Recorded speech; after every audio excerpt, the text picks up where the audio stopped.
Ayan, meron tayong sasagutin, no? From Miguel Pascual, sabi niya, kapag ang isang tao may knowledge sa existence of God, can he be called agnostic? Hindi po. Wala pong tawag doon. Kung naniwala siya doon, edi theist ang tawag sa kanya, theist. Maging agnostic ka lang kung sasabihin mo na it is unknowable, it's impossible to know. Yon ang sagot po. Paano kung may alam through Bible but have no rightful congregation or group that shares the same ideology? What is he? Wala rin pong tawag dyan. Ewan ko pero ba't ba tayo naghahanap ng label, no? Wala. Isa lang siyang taong nagbasa ng Bible. At hindi mo naman sinabi kung naniwala siya, no? No rightful congregation or group. So, he's just, let's assume na he believed, no? So, he's just a Bible believer. Or theist, ganon. Pero, unchurched.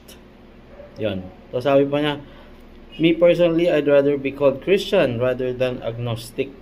Okay, that's good for you. May mga pa-neutral ground pa kayo sa judgment. Walang ifs and buts, but there is mercy.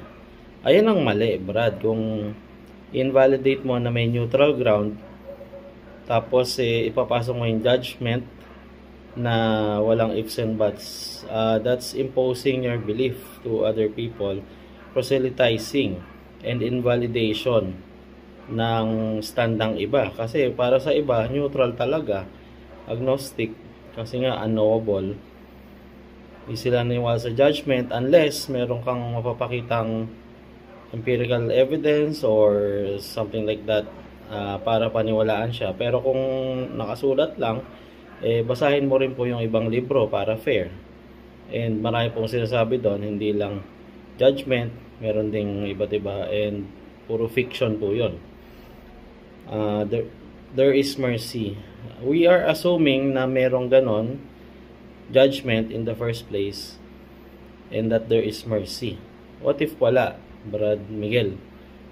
So, wala. Hindi po natin talaga alam. No one knows. You can believe. It's your choice. But, you cannot impose your belief to others. Yun lang po ang masabi ko.